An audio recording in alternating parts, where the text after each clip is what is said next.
Et salut à toi YouTube et bienvenue pour la deuxième journée du calendrier de l'Avent, ce qui veut dire que nous sommes donc au deuxième animé.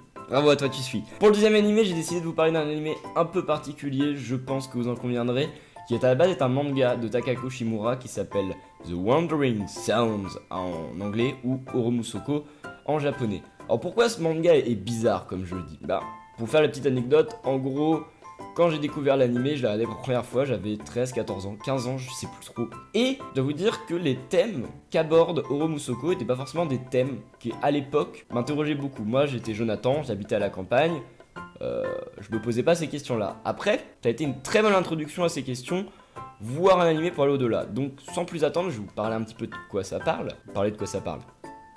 La France est présente. Alors, en gros, ça raconte l'histoire de Nitori, qui est un garçon mais qui n'aime pas vraiment quand il est habillé en garçon, il préfère quand il est habillé en fille. Après il a une pote aussi qui s'appelle Yoshino, qui elle déteste être une fille et aurait aimé naître garçon. Je pense que vous voyez un petit peu de quelle question ça parle, quel thème ça aborde Oromusoko.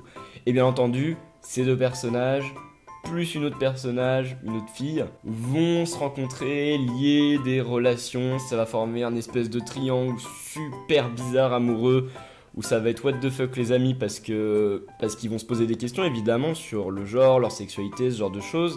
Après ça met aussi à côté les relations avec la famille, les amis, qui voient justement ces jeunes qui s'interrogent sur leur sexualité, sur leur genre, qui ils sont, qui ils ne sont pas, ce qu'ils aimeraient être.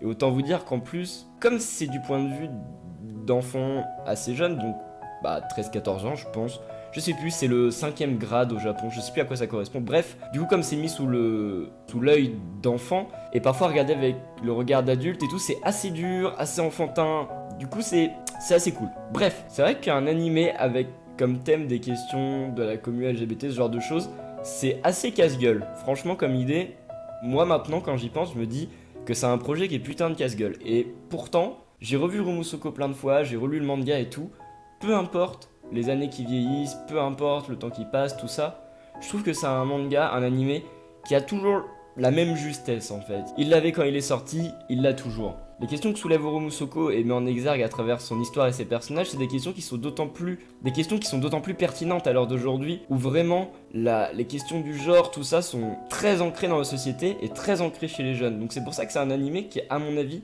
a une force intemporelle qui fait qu'à l'heure d'aujourd'hui, il pourra encore être regardé, encore être adoré. C'est un animé qui est poignant, qui est très vrai, qui est rigolo, qui parfois ne l'est pas, parfois qui fait pleurer, parfois qui te dégoûte, parfois qui te donne envie de tout casser, parfois qui te donne envie de faire un câlin au personnage. Bref, c'est un animé très humain, très complet, malheureusement très court, de 13 épisodes si je dis pas de bêtises, mais qui a une beauté d'abord parce que, j'ai oublié de le mentionner, mais tout ce qui est animation, crayon, machin, dessin, c'est un style qui est vraiment à part, qui essaie de respecter la mangaka originale, donc qui est très joli. Alors avec une super OST, tout est cool, tout est super. Vraiment, si vous voulez regarder un animé dramatique, comédie, slice of life, qui pose des questions super intelligentes sur un sujet très d'actualité et qui à mon avis va encore l'être pendant un bon bout de temps, n'hésitez pas à regarder Oromusoko, c'est une petite découverte, un petit bijou, un petit chef-d'œuvre.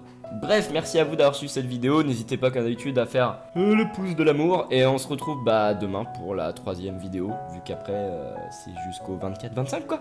Bref, portez-vous bien, ciao.